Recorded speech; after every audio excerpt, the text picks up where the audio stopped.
Halo, Assalamualaikum warahmatullahi wabarakatuh. Selamat sore rekan-rekan yang sudah hadir. Terima kasih banyak sudah menyempatkan waktu pada sore hari ini untuk mengikuti webinar kita di hari ini. Ya, jadi topik atau tema webinar kita pada hari ini yaitu Sell in May and Go Away. Jadi lagi heboh ya, lagi beredar kalau di bulan Mei ini akan ada rame orang untuk sell ya di pasar modal ini. Nah, kemudian di sini juga sudah hadir Pak Efrem Sitanggang. Selamat sore, Bapak. Sore Mbak Rivis. Dan ada juga Bapak Arifin di sini selaku rekannya Pak Efrem yang nanti juga akan memberikan tanggapan-tanggapan terkait pembahasan kita hari ini ya. Selamat sore, Pak Arifin. Sore, Dev. Ya, untuk mempersingkat waktu, kita langsung saja mulai untuk acara webinar pada hari ini. Pak Efrem, saya persilakan.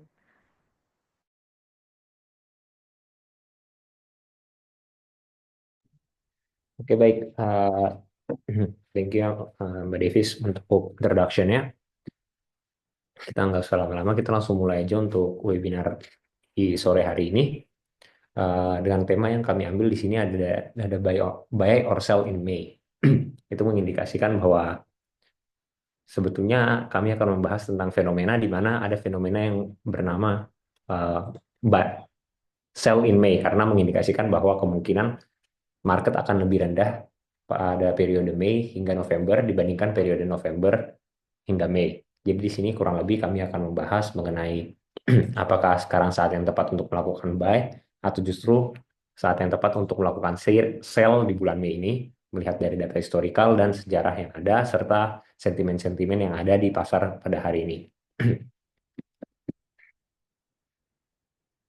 Oke, yang pertama di sini saya akan memulai dengan membahas dari mana istilah sell in May and go away ini berasal. Yang pertama itu datang dari sebetulnya istilah dari investor-investor pada pasar modal Inggris dan juga pasar modal Amerika, yang mana pada zaman dahulu ketika di Inggris, di mana investor-investor akan pergi di bulan Mei ketika mendekati summer atau musim panas dan akan kembali ke market pada pada bulan fall atau musim gugur, yang mana itu mengakibatkan bahwa secara historical kemungkinan besar bahwa performa stock market pada bulan April hingga November, pada bulan Mei hingga November akan lebih lebih buruk dibandingkan performa pasar modal dibandingkan bulan November hingga bulan Mei. Namun di sini kami akan mengorek lebih dalam mengenai opportunity-opportunity yang ada dan mitigasi-mitigasi yang bisa kita lakukan untuk mengatasi periode-periode setelah Mei ini. Yang pertama kita akan mulai dengan market statistik di hari ini. Di sini kami memulai dengan data-data yang berhasil kami kumpulkan berdasarkan indeks pada hari Kamis kemarin.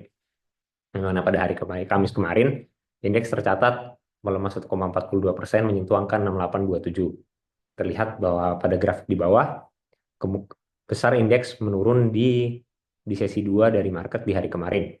Untuk pergerakan asing sendiri sebetulnya kurang memuaskan dan kurang bergairah untuk hari kemarin dan juga di tahun ini.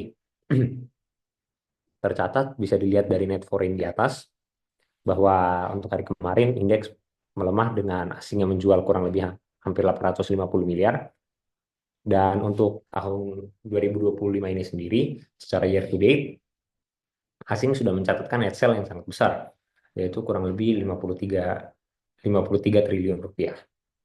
Dan untuk performa per sektornya di sini bisa dilihat dari grafik di sebelah kanan.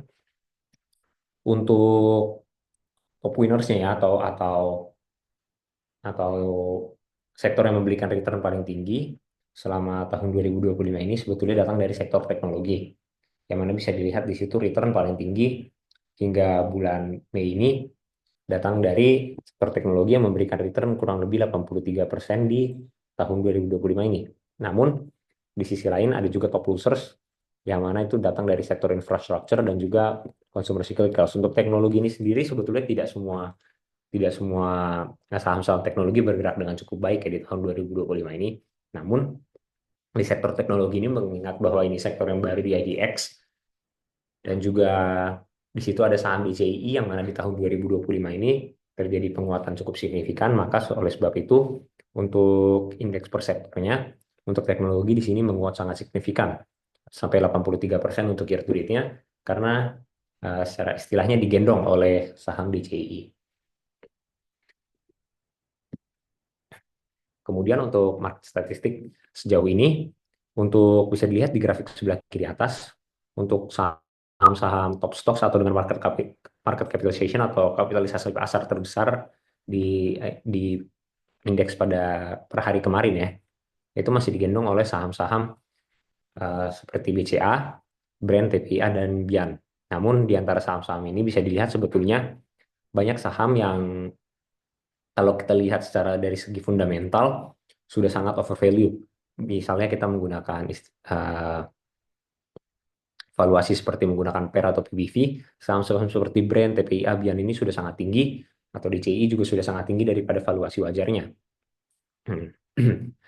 Namun saham-saham tersebutlah yang masih mengangkat IHSG hingga hari ini. Terlihat bahwa dari persentase market cap mereka terhadap IHSG itu sangat tinggi, terlebih lagi BCA yang memiliki valuasi market cap sudah di atas 1.000 triliun, itu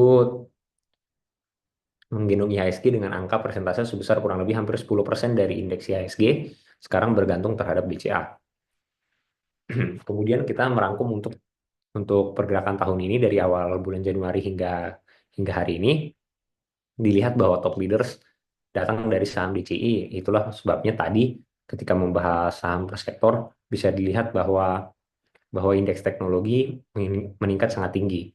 Jadi belum tentu jika indeks itu menguat berarti sektor tersebut bagus di tahun ini. Bisa saja sektor-sektor tersebut istilahnya digendong oleh saham-saham tertentu. Bisa dilihat di teknologi ini sendiri, saham DCI sangat menggendong indeks sektoral untuk teknologi. Kemudian untuk top leadernya di tahun 2025 ini datang dari saham Brand yang melemah kurang lebih 35,85% di tahun ini dan memberikan kontribusi terhadap IHSG minus 128,33 poin. Dan di sini di tabel sebelah kanan bisa dilihat bahwa kita bisa membandingkan di sini performa IHSG dibandingkan dengan performa indeks-indeks lainnya. Bisa dilihat untuk kawasan ASEAN, Indonesia berperforma sebetulnya tidak cukup baik ya, peringkat 4 dari 6 negara pembandingnya. Masih terdiri di bawah Singapura, di bawah Philippines, dan juga di bawah Vietnam. Namun untuk Asia Pasifik itu Indonesia sudah berperforma cukup bagus, di mana di peringkat 9, dan untuk dunia berada di peringkat 29. Ini merupakan pencapaian yang sebetulnya jika skala besar sudah cukup bagus, di mana peringkat 29 dunia. Namun untuk secara ASEAN, yang mana kebanyakan negara masih negara berkembang, menurut kami Indonesia sebetulnya masih bisa memiliki potensi yang lebih besar dan menunjukkan bahwa konsentrasi investor tidak cukup besar ke Indonesia, melihat bahwa untuk pergerakan di tahun ini tidak cukup bagus dibandingkan dengan negara-negara lainnya, terutama dengan negara Vietnam.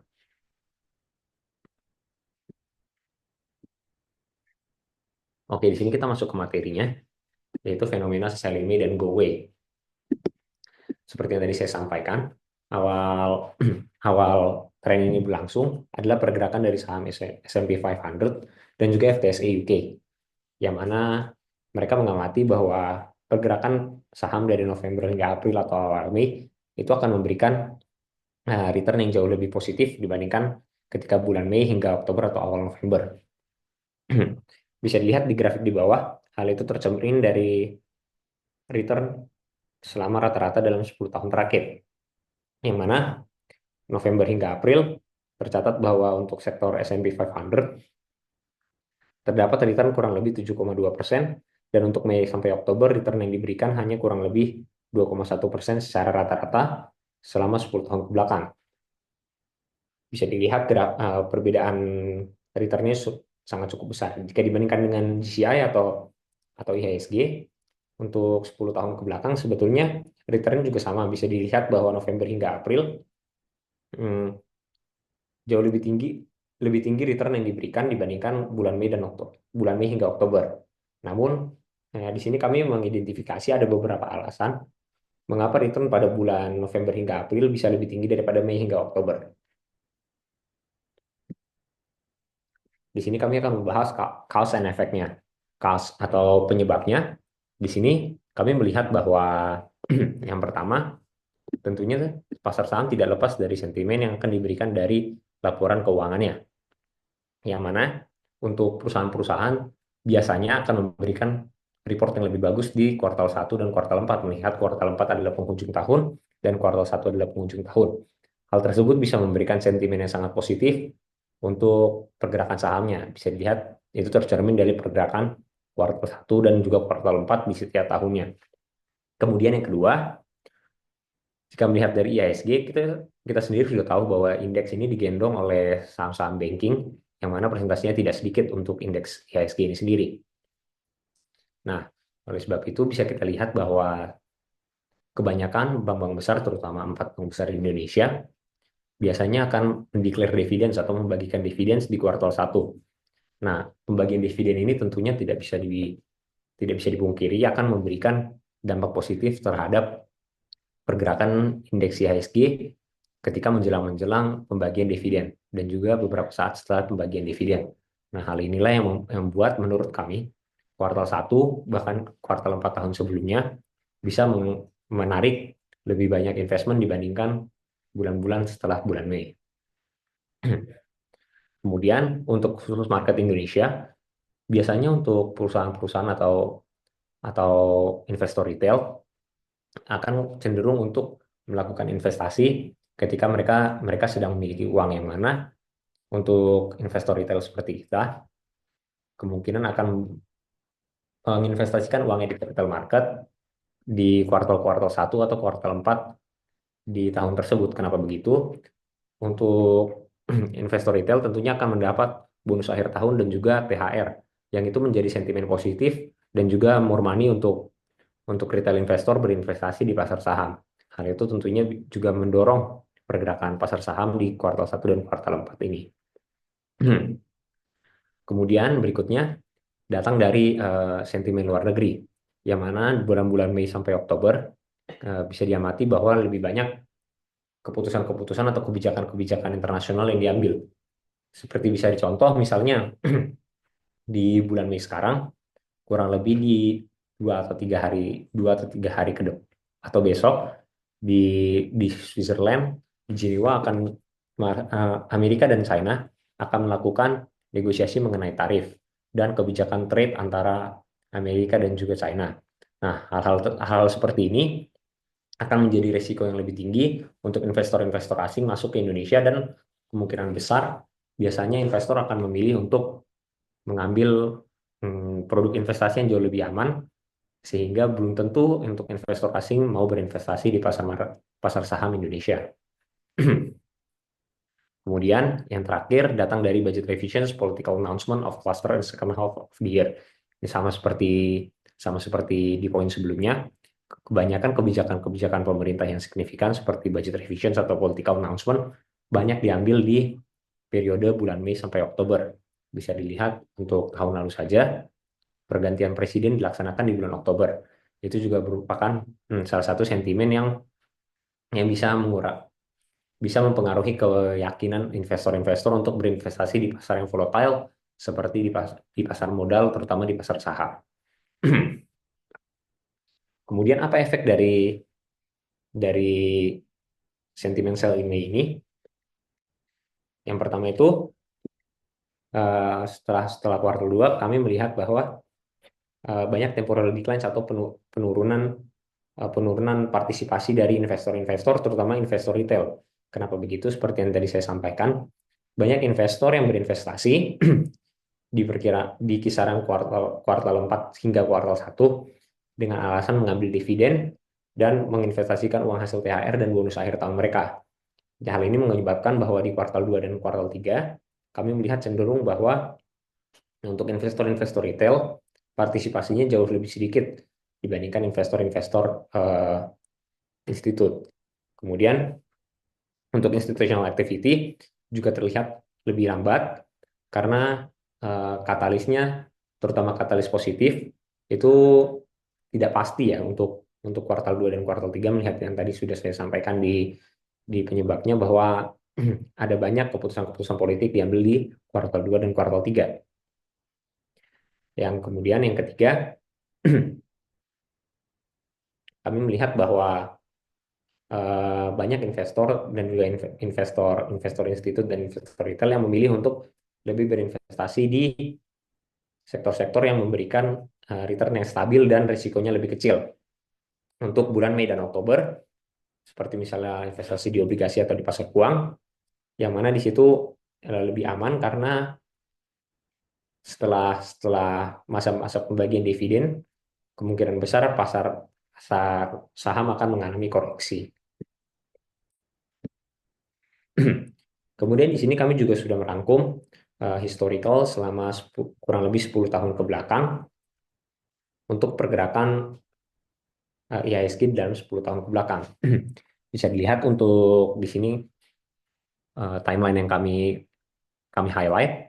Untuk bulan Mei bisa dilihat secara rata-rata selama 10 tahun ke belakang tercatat bahwa indeks untuk bulan Mei mengalami penurunan secara rata-rata di angka 1,04%. Biarpun di bulan ini, tahun 2020 ini, bulan Mei memberikan sentimen positif, namun secara garis besar secara rata-rata di bulan Mei sebetulnya indeks memberikan sinyal untuk negatif. Untuk bulan Mei tahun 2025 ini kami melihat adanya sentimen buyback yang sangat kuat, memberikan dorongan yang juga cukup baik untuk indeks IHSG di bulan Mei ini. Bisa dilihat di beberapa grafik di bawah untuk saham BCA, BRI, Telkom, dan Astra, yang mana 4 saham ini adalah salah 4 saham-saham terbesar yang ada di IHSG saat ini. Untuk return bulan November sampai April itu jauh lebih tinggi dibandingkan untuk average return di bulan Mei sampai Oktober. Oleh sebab itu, di sini kami melihat bahwa memang sentimen November hingga April memberikan return yang positif, terbukti bisa dibilang benar. Namun apakah di sini kami melihat bahwa tidak ada opportunity untuk berinvestasi di bulan Mei hingga November? Tentu tidak. Kenapa begitu? Di sini bisa dilihat bahwa di bulan Juli secara rata-rata indeks mencatatkan angka yang positif. Bahkan jika kita melihat secara historical, tidak ada satupun di dalam 10 tahun terakhir indeks memberikan return yang negatif pada bulan Juli. Secara rata-rata memberikan return 2,31. Hal ini tentu bisa kita lihat sebagai opportunity buat kita berinvestasi pada pada periode Mei hingga Oktober ini. Namun ada juga sisi kontranya yang mana kita harus berhati-hati yang kemungkinan nanti akan terjadi di bulan September nanti. Kenapa begitu? Bisa dilihat bahwa bulan September selama 10 tahun terakhir hanya 2 kali memberikan return yang positif, yaitu di tahun 2021 dan juga 2017. Sedangkan yang lainnya pada bulan September kita melihat indeks memberikan return yang negatif. Namun yang menjadi pertanyaan, apakah apakah di bulan Mei hingga November ini kita harus memilih jenis investasi yang lebih diverse atau lebih kecil risikonya? Belum tentu juga. Bisa dilihat bahwa bulan Mei ketika market sedang turun minus 0,14 secara rata-rata selama 10 tahun terakhir, di sini kami melihat bahwa sebetulnya itu memiliki kesempatan untuk melakukan chip in atau buy. Kenapa begitu? Bisa dilihat di 2 bulan setelahnya, Juni dan Juli, indeks memberikan return yang sebetulnya cukup baik secara rata-rata, yang mana positif di bulan Juni dan bulan Juli juga positif. Namun kemudian tentu kita sebagai investor retail juga harus berhati-hati di bulan Agustus, apalagi mendekati September, yang mana di situ trennya sudah mulai turun dan bisa kembali lagi nanti di bulan November mendekati akhir tahun serta periode positif di bulan November hingga bulan Mei. Berikutnya our assessment atau kesimpulan kami uh, di analisa kami terhadap sentimen sell in Mei ini. Memang sell in Mei di Indonesia ini memberikan return yang lebih lebih lebih lambat atau lebih konservatif dibandingkan pada bulan lainnya. Tapi kami melihat ini bukanlah suatu suatu koreksi yang membahayakan kita sebagai pelaku pasar. Ini bisa dibilang sebagai cooling cooling period atau di mana market di sini bisa kita lihat sedang cooling down setelah melakukan peningkatan yang cukup signifikan selama kuartal 4 dan kuartal kuartal 1. Namun ini bukanlah suatu alasan buat kita untuk takut berinvestasi di market selama bulan bulan Mei hingga bulan November nanti. Untuk potensial tentu ada banyak sekali potensial di bulan Juni sampai Oktober yang nanti bisa kita eksplorasi kembali, terutama untuk sektor-sektor tertentu. Kemudian kami juga menyimpulkan bahwa untuk secara IHSG secara garis besar bulan September masih menjadi monthly return atau return yang paling paling buruk untuk indeks kurang lebih selama 10 tahun terakhir. Oleh sebab itu kami menyarankan untuk para investor-investor untuk melakukan mitigasi ketika ketika periode nanti sudah mendekati September. Kemudian menurut kami sentimen-sentimen seperti ini sebetulnya bukanlah alasan yang cukup kuat buat kita untuk meninggalkan market, melainkan kita bisa melakukan mitigasi dengan rebalancing dari portofolio kita, kemudian memilih saham-saham yang memiliki fundamental yang bagus untuk untuk memitigasi risiko kemungkinan adanya penurunan. Untuk sahamnya di sini kami ada beberapa saham yang kami rekomendasikan pada periode ini hingga hingga kurang lebih di bulan Oktober atau November. Yang untuk big caps di sini kami sudah menganalisa untuk saham-saham yang memiliki fundamental bagus, likuiditas bagus, dan juga sahamnya sudah menurut kami sedang sedang memiliki momentum yang cukup baik untuk tahun ini. Yang pertama datang dari saham BCA.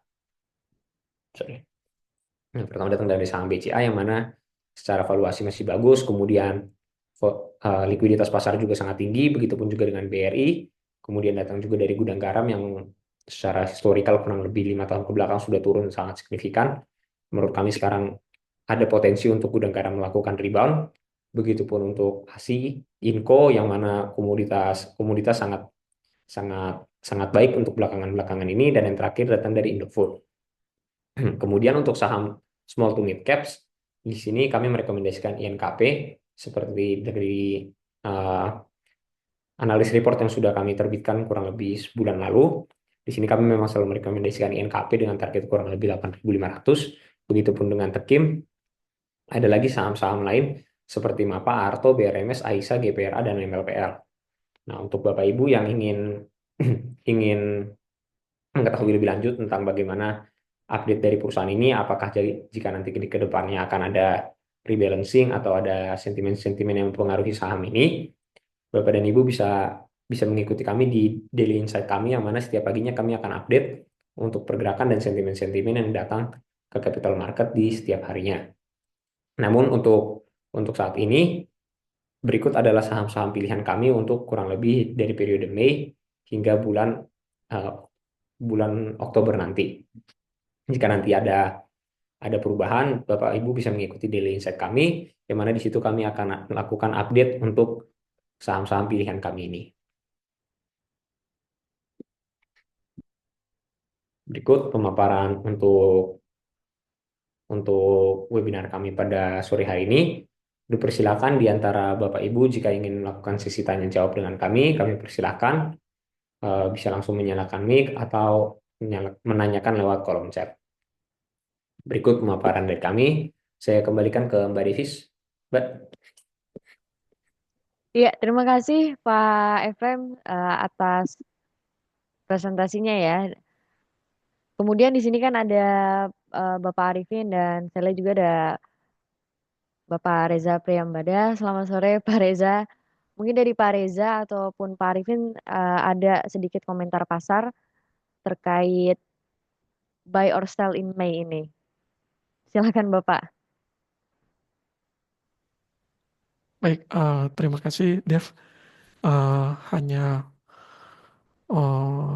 merangkum aja tadi atas penjelasan yang telah disampaikan oleh Efraim, bahwa di bulan Mei ini adalah momentum atau saat yang tepat untuk membeli saham, dan nanti di sekitar bulan Juli itu adalah harvest time atau saatnya untuk menjual kembali gitu ya, karena di bulan Mei ini masih ada beberapa saham yang memiliki potensial. Tadi sudah disampaikan stock pick yang telah disampaikan oleh Efraim, tadi ada big caps, ada mid caps, dan small cap juga. Nah, saham-saham tersebut sudah lulus seleksi fundamental ataupun seleksi teknikal yang telah dilakukan. Baik, mungkin itu aja, Mbak Davis. Baik, terima kasih Pak Arifin atas tanggapannya. Nah, selagi kita menunggu pertanyaan yang mungkin sedang diketik ataupun sedang dipikirkan oleh rekan-rekan yang hadir hari ini, saya mohon izin, mungkin kita bisa untuk dokumentasi terlebih dahulu ya, Bapak Ibu, rekan-rekan. Ini akan saya screen capture, kemudian di sini ada 2 slide ya. Oke, Bapak Ibu, mohon untuk membuka kameranya jika bisa.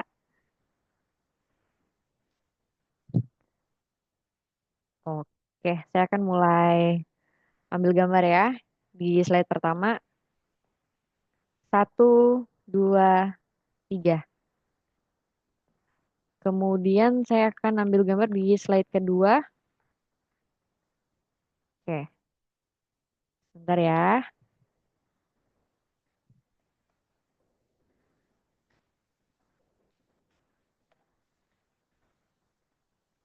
Baik, di slide kedua ya. 1, 2, 3. Ya, terima kasih Bapak Ibu. Nah, baik. Sementara belum ada pertanyaan dari rekan-rekan. Kalau begitu, saya ada sedikit pertanyaan nih untuk Mas Efrem. Nah, terkait pembahasan kita atau webinar kita pada hari ini kan buy or sell in May. Itu kan di presentasinya tadi sudah cukup menjelaskan ya untuk tindakan apa yang sebaiknya atau rekomendasi dari teman-teman analis atau tim analis untuk buy or sell di bulan Mei ini dan kemudian kapan juga akan taking profit. Nah, yang jadi pertanyaannya adalah sebenarnya kalau menurut Pak Efrem dan Pak Arifin, apa sih yang men-trigger momen atau fenomena uh, sell in May ini? Kalau boleh dijelaskan. Oke, baik. Terima kasih banyak buat pertanyaannya Mbak Divis. Jadi kalau menurut menurut kami ya sebetulnya untuk yang mendorong untuk pergerakan sell in May ini sebetulnya seperti yang tadi disampaikan secara historikal memang ada kebiasaan bahwa investor-investor di zaman dahulu untuk meninggalkan pasar untuk summer ya atau liburan musim panas. Nah, itu masih terbawa sampai sekarang. Nah, tapi untuk sekarang tentunya sentimen itu kan udah nggak ada. Jadi untuk sekarang dari yang kami lihat sentimen-sentimen yang mendorong market untuk bisa dibilang kurang bergairah di periode Mei hingga Oktober, kami melihat bahwa setelah habisnya musim dividen, tentunya untuk investor-investor retail seperti kita akan juga hmm, kurang bergairah untuk berinvestasi karena sudah tidak ada lagi pembagian dividen. Nah, nanti untuk bulan bulan November akan kembali lagi untuk berinvestasi demi mendapatkan dividen. Kemudian selain itu juga ada dari laporan kuartalan yang mana secara kebanyakan untuk perusahaan-perusahaan mencatatkan laporan keuangan yang mana performanya jauh lebih baik di periode kuartal 4 dan juga di kuartal 1. Itu tentunya juga menjadi sentimen yang baik untuk saham masing-masing perusahaan. Dan kemudian yang terakhir seperti yang tadi saya sampaikan bahwa sering sekali terjadi keputusan politik yang bisa bisa memberikan sentimen, bisa positif, bisa juga negatif. Jadi sering ada ketidakpastian sentimen pada periode bulan Mei hingga bulan November yang membuat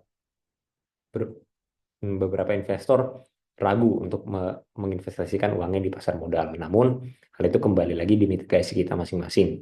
Menurut saya, jika kita memilih saham-saham yang tepat atau sektor-sektor yang tepat, sebetulnya hal-hal seperti sentimen waktu ini, maksudnya sentimen periode Mei hingga Oktober ini, sebetulnya menurut saya pribadi, kalau kita bisa memilih saham yang tepat atau jenis investasi yang tepat, kita tetap bisa mendapatkan profit profit yang juga cukup menarik, biarpun secara garis besar indeks IHSG-nya masih kurang bergairah. Begitu sih Mbak, kurang lebih.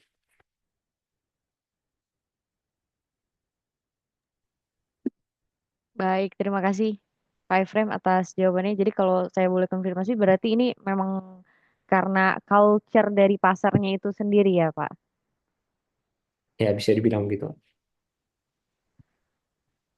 Baik, ini mungkin dari rekan-rekan apakah ada yang ingin bertanya ataupun mungkin eh, rekomendasi dari stock pick yang sudah disampaikan oleh Pak Efrem tadi, apakah ada pertanyaan? Kemudian juga saya lihat di sini ada rekan-rekan dari cabang ya yang kebetulan hadir. Bapak dan Ibu, selamat datang jika ada pertanyaan. Dan sambil menunggu, mungkin kita punya waktu sekitar 5 atau 10 menit lagi. Mungkin dari Pak Arifin atau Pak Reza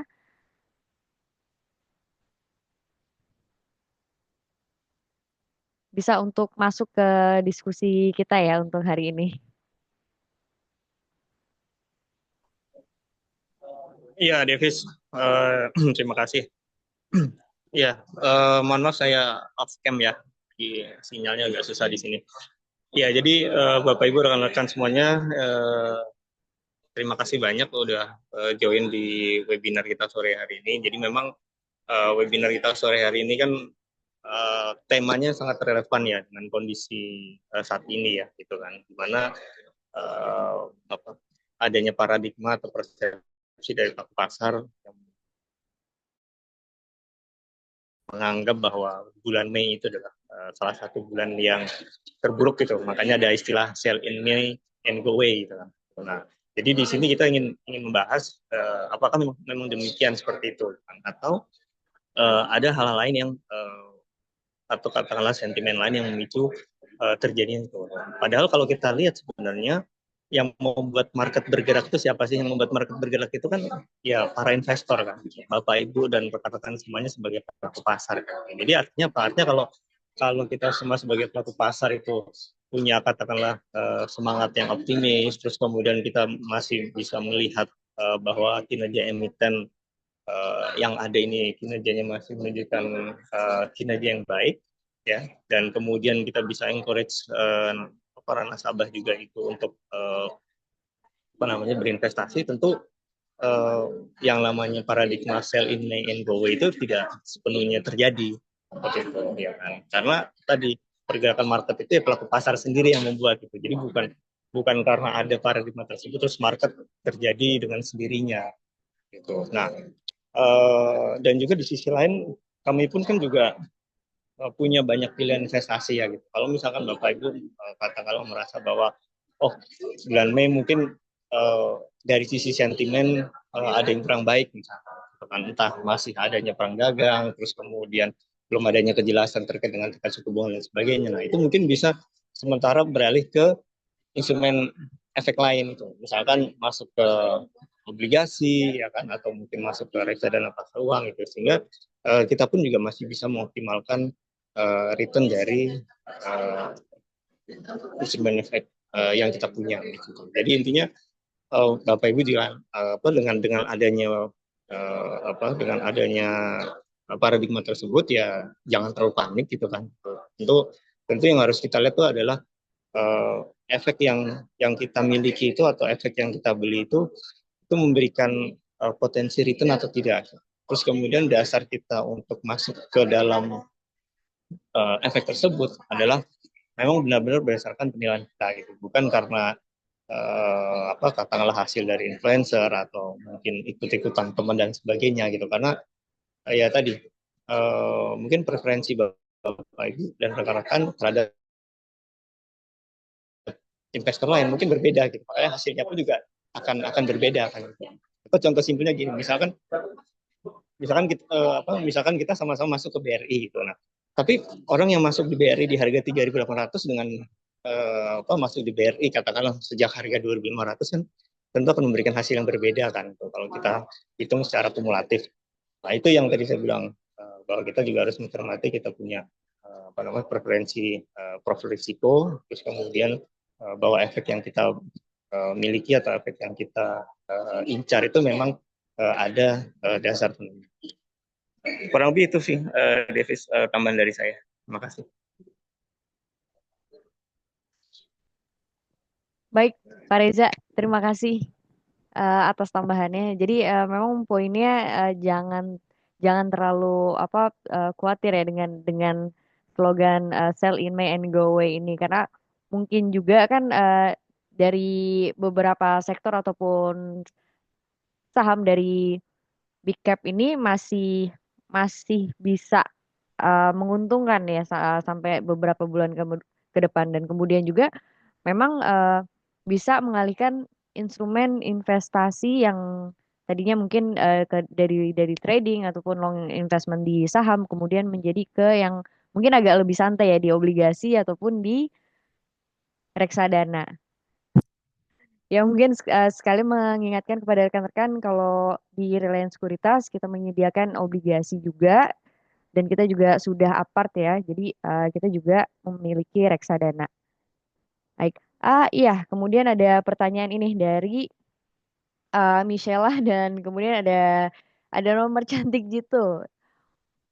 Boleh untuk sharing lewat voice tapi setelah Pak Ifrem menjawab pertanyaan dari Kak Michella ya di sini. Izin bertanya saham era saat ini dan izin tanya saham era saat ini dan berapa waktu ke depan. Monggo Pak Ifrem dan Pak Arifin.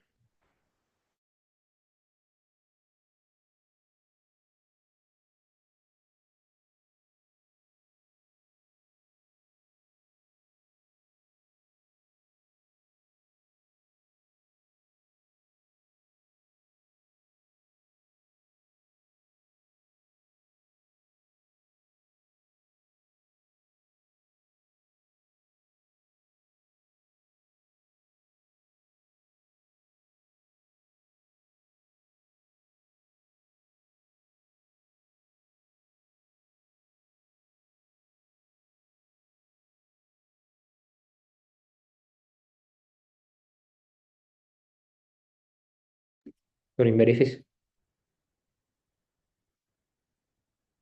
Dev. Nanti ya Pak Arifin yang jawab, tapi tolong di accept dulu untuk share screen-nya.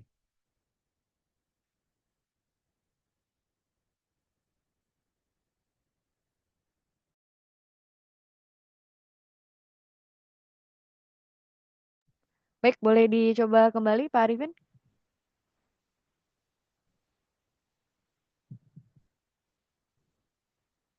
Baik, terima kasih Mbak Davis. Terima kasih Bu untuk pertanyaannya. Ini kalau kita lihat era ya, sebentar.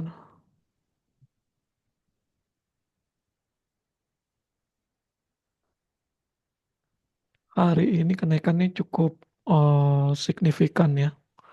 Terus indikator MACD-nya juga Golden Cross, belum ada tanda-tanda jual, sudah break MA5, jadi kemungkinan akan melanjutkan kenaikannya dengan target sebentar.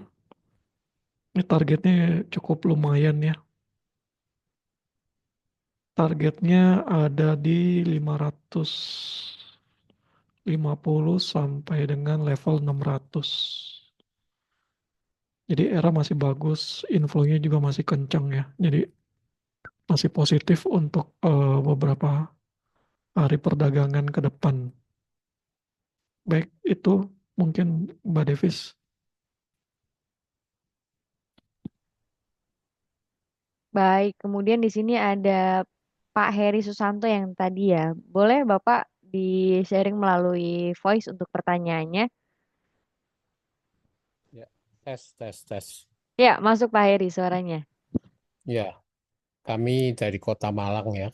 Di sini kebetulan cuaca sangat buruk ya. Mendung sekali, hujan rintik-rintik. Jadi kalau mungkin nanti ada sinyal terganggu, mohon dimaafkan ya. Jadi saya cuma bertanya satu atau dua saja kira-kira, karena judulnya adalah sell or buy in my atau bagaimana. Pada dasarnya sell or buy tergantung juga sisi portfolio kita ya. Saham-saham mana kira-kira begitu ya, kira-kira saja. Namun kenapa hanya bulan Mei? Padahal bulan Januari, Februari, Maret, April, dan seterusnya kita bisa sell, bisa buy lah. Apalagi seperti kami-kami ini ya mainnya itu jangka pendek. Bisa untung lempar, bisa untung beli, bisa untung lempar, dan seterusnya, dan seterusnya. Bukan yang investor jangka panjang sekali ya. 1 hari untung bisa lempar, 10 hari untung bisa lempar, 3 hari ya jangan terlalu panjang-panjang lah, kira-kira begitu ya.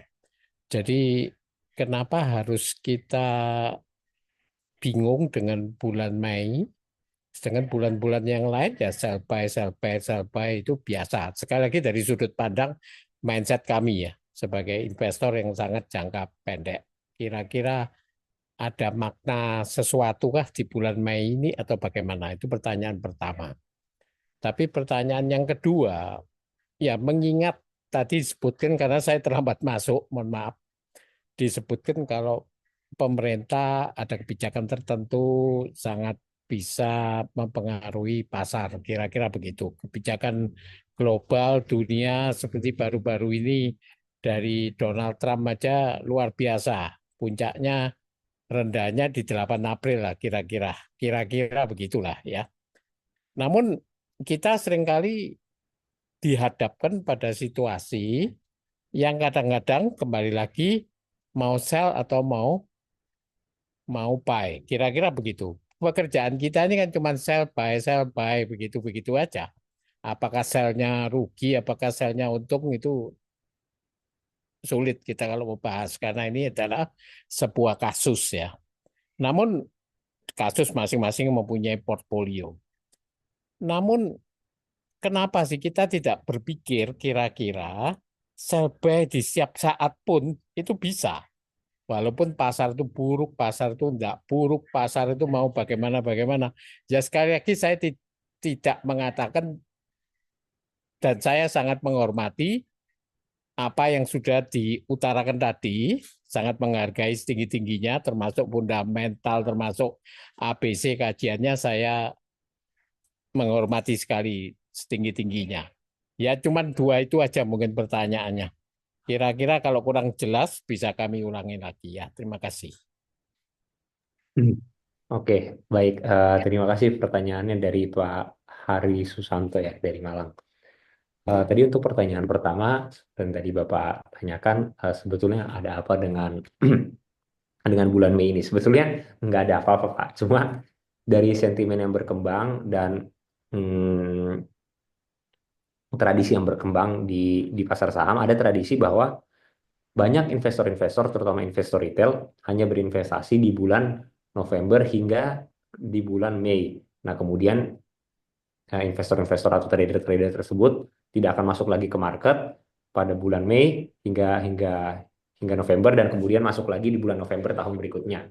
Untuk setiap tahun begitu. Jadi ada tradisi seperti itu untuk investor-investor di luar negeri. Nah, di sini di webinar ini kami ingin membahas apakah sebetulnya tren tersebut cukup bijak atau itu tren atau itu bisa kita mitigasi. Nah, dari sini tadi kami bahas bahwa tren tersebut sebetulnya masih bisa kita mitigasi. Nah, Baik. untuk pertanyaan kedua tadi sorry Pak, tadi pertanyaan kedua kita sebetulnya bisa sell dan buy di waktu kapan saja ya Pak, kalau nggak salah. Sorry, saya agak lupa. Ya, yang kedua penekanannya sebetulnya, mohon maaf saya potong. Ya, silakan Pak. Prinsip utamanya itu kan kita bisa buy, sell kapanpun juga ya, tergantung masing-masing portfolio kan, masing-masing sendiri-sendiri ya. Sebetulnya kan memungkinkan, apakah itu rugi untung tidak problem lah, karena itu kan tergantung keputusan masing-masing investor. Ya, kira-kira begitu. Jadi intisarinya itu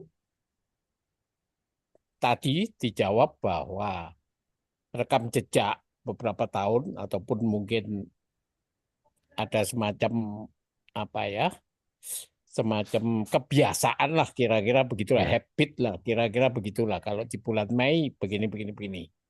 Namun kan tidak selalu demikian. Meskipun kondisi saat sekarang menurut bapak-bapak dikaitkan dengan kebiasaan-kebiasaan tadi, maaf ini agak nyimpang dikit ya, di, menyimpang sedikit dari pertanyaan saya nomor 2.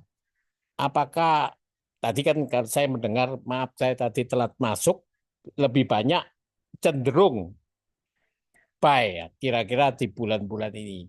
Sedangkan beberapa orang, tapi saya nggak tahu juga, indeks ini sudah indeks pada titik titik ya, bukan support baru, bisa aja masuk support baru ya. Namun sudah titik yang tinggi, apa itu namanya saya lupa istilahnya itu ya.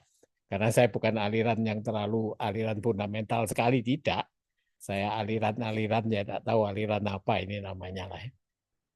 Jadi jelas ya Pak, apakah Mei, bulan Mei ini benar-benar merupakan tadi habit saja, dari statistik memang mengatakan begitu, kurang lebihnya, apakah investor global atau investor di Amerika atau di mana, atau sebetulnya kita sendiri ya seperti tadi ya, kurang lebih ya, disclaimer ya, anjuran bahwa ini saatnya buy untuk kita jual di bulan Juli atau dan lain sebagainya. Untuk situasi bursa kita, kira-kira lebih, ya bukan lebih dianjurkan ya, tapi lebih worth it yang mana lah, kira-kira begitulah. Ya, terima kasih.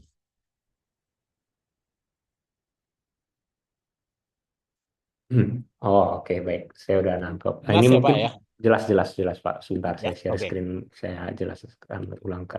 Jadi mungkin Bapak eh, agak telat untuk masuk, jadi nggak nangkep yang di awal. Betul, Ya. betul. Jadi sebetulnya di awal di sini, kalau bisa ditangkap sedikit, sebentar. Bahwa awalnya, Maaf ya Pak ya. ya nggak apa-apa Pak. Fenomena sell in May ini awalnya dimulai dari Inggris, yang mana investor-investor di London itu meninggalkan pasar untuk libur, untuk summer atau musim panas, dan kemudian kembali lagi ke market di bulan musim gugur atau di kisaran November. Itulah awal mulanya fenomena sell in May ini, sell in May on go away ini awalnya muncul. Nah, kemudian untuk pertanyaan tadi Bapak, bagaimana jika di bulan Mei ini, apakah eh, lebih baik jika kita sell atau jika buy? Nah, menurut analisa kami berdasarkan return historical yang ada di sini, biarpun bulan Mei negatif, sebetulnya menurut kami ini adalah opportunity yang bagus untuk kita bisa masuk. Betul. Terutama eh, kami melihat kurang lebih besok pertemuan yang akan dilakukan antara Amerika dengan China, yang seperti tadi saya sampaikan akan dilakukan besok atau 2 hari lagi kalau saya tidak salah. Itu kemungkinan besar dari analisa kami bisa memberikan dorongan sentimen positif terhadap pasar saham ya di hari Rabu nanti ketika buka. Dan kemudian untuk analisa secara historikalnya, di bulan Juli di sini, jika misalnya kita beli di bulan Mei sekarang-sekarang ini, secara historikal di bulan Juli adalah waktu kita untuk harvest atau panen, Take untuk profit. Nah, panen take profit. berjualan. Bisa dilihat secara historikal Pak, di sini dari secara historis selama 10 tahun ke belakang nggak pernah sekalipun Baik. di bulan Juli IHSG mencatatkan angka merah. Jadi menurut Oke, kami nanti di bulan Juli adalah kesempatan yang bagus untuk kita melakukan penjualan. Kurang baik, lebih begitu sih Pak. baik. Ya, terima kasih sudah cukup penjelasannya ya. Terima Oke, kasih banyak. sama-sama Bapak. Baik, terima kasih Pak Heri Susanto. Saya cukup senang ya kalau Pak Heri udah naik ke atas diskusi bersama kita di setiap minggunya ya Pak. Terima kasih banyak. Kemudian lanjut nih ya, Pak Efraim, ada pertanyaan dari Mbak Esa. Ini mungkin akan jadi pertanyaan hampir sama seperti yang tadi. Izin tanya terkait sell in May, market disebut sell in May itu berapa lama waktunya? Biasanya yang sudah-sudah gitu loh. Jadi dari sebelum-sebelumnya itu kulturnya atau budayanya sell in May ini bagaimana Pak Efrem? Kalau dari kultur dan sejarah yang menimbulkan fenomena ini muncul, sebetulnya sell in May and go away ini berdasarkan historikal ya, bukan berarti harus kita ikutin atau bagaimana ya, Mbak. Cuma berdasarkan historikal, sell in May ini orang-orang, terutama investor yang besar pada zaman dahulu itu akan meninggalkan pasar pasar modal di bulan Mei, atau dia melakukan sell di bulan Mei dan kemudian mereka akan return lagi atau masuk lagi di pasar modal di kisaran bulan November. Kalau yang sudah-sudah kurang lebih seperti itu, Pak.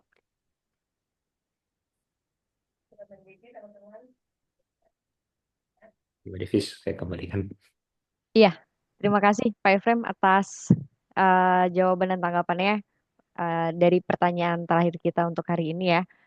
Baik, Bapak Ibu, karena waktu sudah hampir menunjukkan pukul 5, saya mengucapkan terima kasih banyak atas kehadirannya rekan-rekan pada sore hari ini sudah menyempatkan waktu untuk weekly webinar kita ya terkait pergerakan pasar maupun tricks and tips investasi yang dipresentasikan atau yang disampaikan oleh analis kita.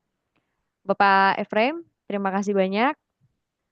Kemudian Pak Arifin dan Pak Reza Priyambade yang sudah menyempatkan diri untuk hadir pada acara sore hari ini. Terima kasih banyak juga Bapak.